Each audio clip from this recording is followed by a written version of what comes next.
Hi, I'm Heather Hocker, President and CEO of the Lubbock Symphony Orchestra, and this is Clef Notes.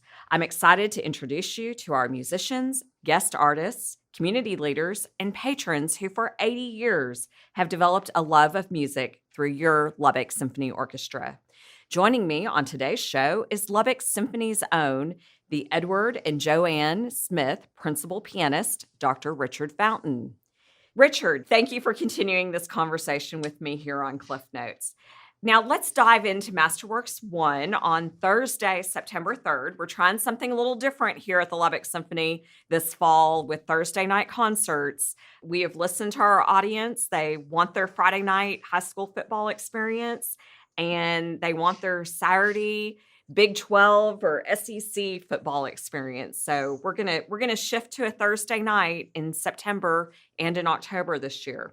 As a pianist, you're excited about Shostakovich's Symphony No. 5. Tell our audience why they need to come hear this piece and why it's important to you.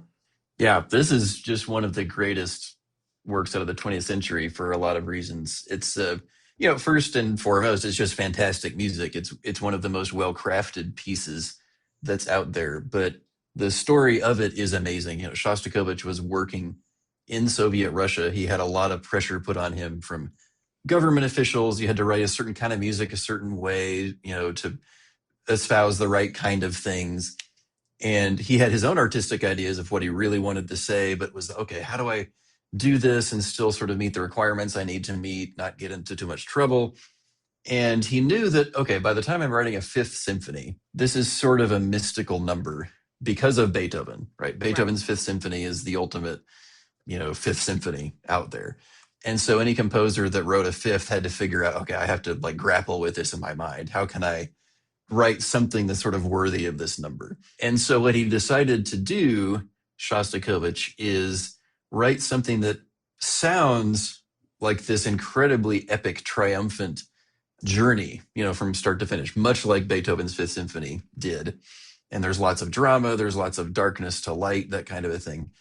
But at the same time, especially as you could sort of go through the piece and you get into the finale and you're building up into all of these big climactic moments, if you listen really carefully, you can sort of see that it sounds on the surface like this big triumphant statement, but it's sort of being subverted underneath it with these moments of irony or pain or, things that sort of sound like, okay, he's still protesting underneath here, right?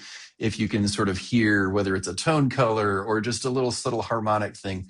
So it's a masterpiece of sort of dual or triple or multiple layers of meaning inside a piece that's, on the surface, this incredible, sonic journey from start to finish. And, of course, it's long, it's multiple movements. So it's a major, major work in the repertoire. And then as a pianist, it's one of the most famous piano parts in orchestral repertoire. People may not know that, piano doesn't necessarily play inside a symphony orchestra all that much. It didn't really happen much until 20th century repertoire. And when you do, it tends to be things like sound effects. A lot of the great John Williams scores have these great piano celeste sound effects, right? And with composers like Shostakovich, Prokofiev, who's also on this program, they tended to use piano to sort of almost buttress the percussion section. And you're doing things that may be similar to what the xylophone is doing, the marimba is doing, even the timpani is doing at certain points. And you're adding a brightness, an attack, again, sort of a sound effect at times to different things. And Shostakovich was a fabulous pianist, very, very high level player. And so he really knew what he was doing when he was writing, which has a double-edged sword. It means that he could write something that feels very good to play on piano, but also means that he knew how to write things that were quite difficult. And so this particular piece, the Fifth Shostakovich Symphony, excerpts from it show up on pretty much any audition list in any orchestra that you're going to, if you're going to audition as a pianist to join an orchestra. This is one of those things you have to play to sort of pass that test. And so both of the orchestras I play for, Lubbock Symphony, Lincoln's Symphony over in Nebraska, I had to play excerpts from this piece to win both of those jobs. And due to different circumstances over the years, I've never actually been able to play the piece. So that's part of why I'm so excited to be able to do it this year, is in a sense that work pays off. The people that know how much work goes into preparing for an audition, you're practicing these things for hours and hours and hours. And some of them are pretty esoteric kind of pieces. So you never know necessarily if you're going to actually get to play them. So that's just on a personal level, something I'm very excited about being able to do. So, how do you balance having a guest artist? We have Clayton Stevenson, Clyburn laureate pianist, coming to play Prokofiev's Piano Concerto number 3, and then you've got Shostakovich number 5. Take us inside what you think that week is going to be like with Clayton, and what are you looking forward to? Oh, absolutely. I love it. I mean, on many programs, through the years, I've been, I play in a piece in the program, and then there's a piano concerto played by a guest artist on the other half of the program or maybe the next piece. And one of the things I love is I get to be there for that rehearsal process a lot of the time. And so I get to experience that person playing a piece, which I obviously know very well. It's, most of us pianists kind of know a lot of these big concerti in the repertoire. Sure. And you love hearing, oh, they did that over here, or it looks like they're doing that fingering here. That was some really cool pedaling, or, how is this tempo going to work with this, section over here? And it's great to hear everybody's take on these famous works. And it's also great to get a sense of, these amazing people that are coming through the major competitions and get a sense of their personality and sort of how they interact with everybody and their own stories if you have a chance to chat with them. It's a real privilege to be backstage, and every once in a while you just get to chat for a little bit and, connect with, it's sort of like shop talk. You're talking to another professional pianist and getting a sense of what they're doing and where they're at in life and what's going on with their projects and all of that. And so the personal connection is really neat as well. But it's a great sense of also just, we call it professional development. You're getting to meet another colleague that's doing, another version of what you do.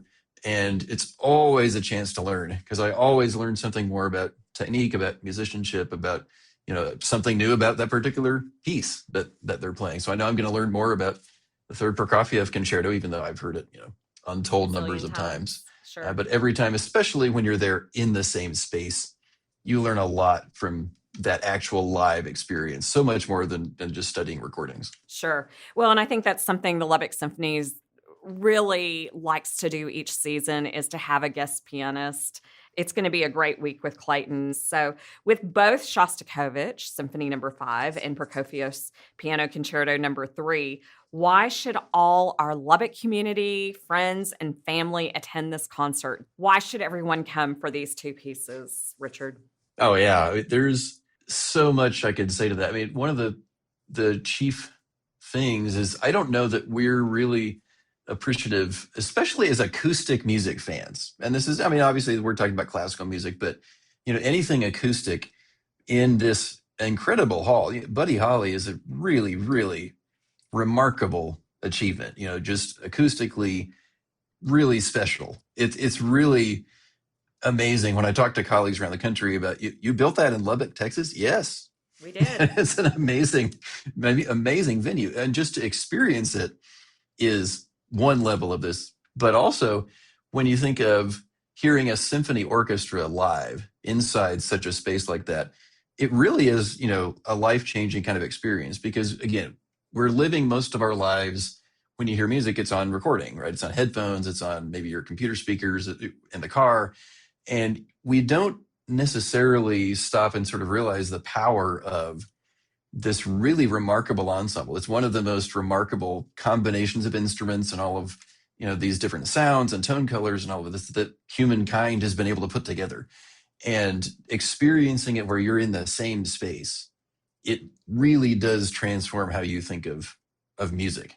And that's just sort of in the abstract of it.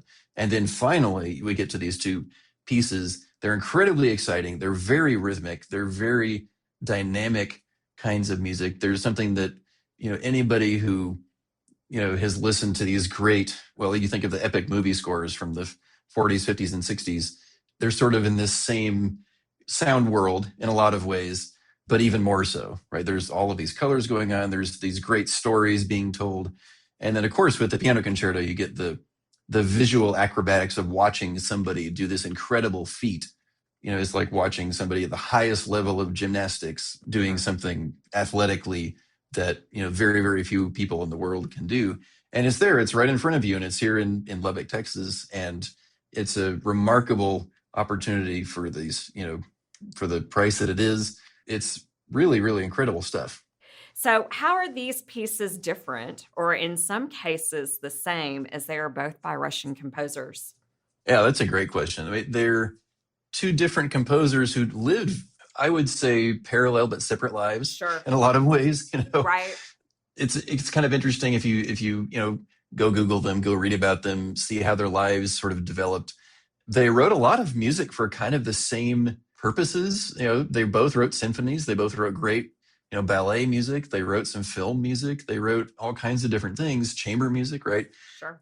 And it's interesting to see how, even though their styles are both what we call, in the music world, 20th century classical, which can mean very rhythmically oriented. There's going to be some dissonance in there. There's going to be some unusual combinations of sounds, but something that's also very evocative, right? Very dynamic and exciting to listen to.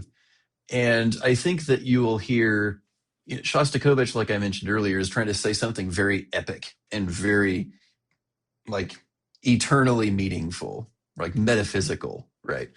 And a lot of the times, especially with a Fifth Symphony, a composer is trying to say something that's sort of this, ultimate statement about life. The piano concerto with Prokofiev, anytime there's a concerto, it's, generally tends to highlight the soloist, Sure. obviously. Right. But one of the interesting things with this Prokofiev concerto is there is so much going on when the piano is playing, it's almost underneath the texture.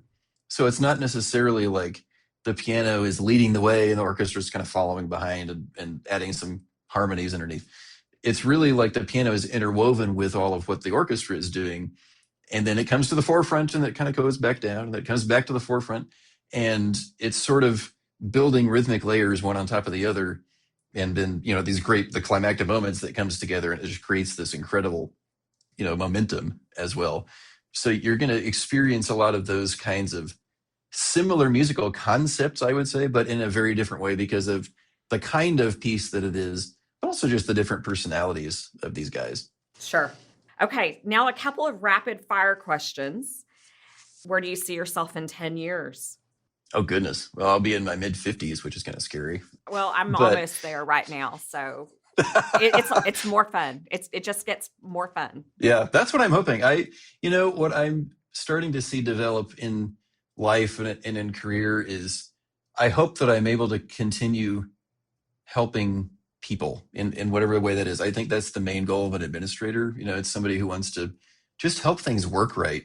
And as I continue to develop in that part of my life, that's, hopefully I continue to be better at that, but helping people communicate and then just keep playing. I have a life goal of recording someday the Beethoven symphony transcriptions that Franz Liszt did. He did solo piano versions of all 9 Beethoven symphonies.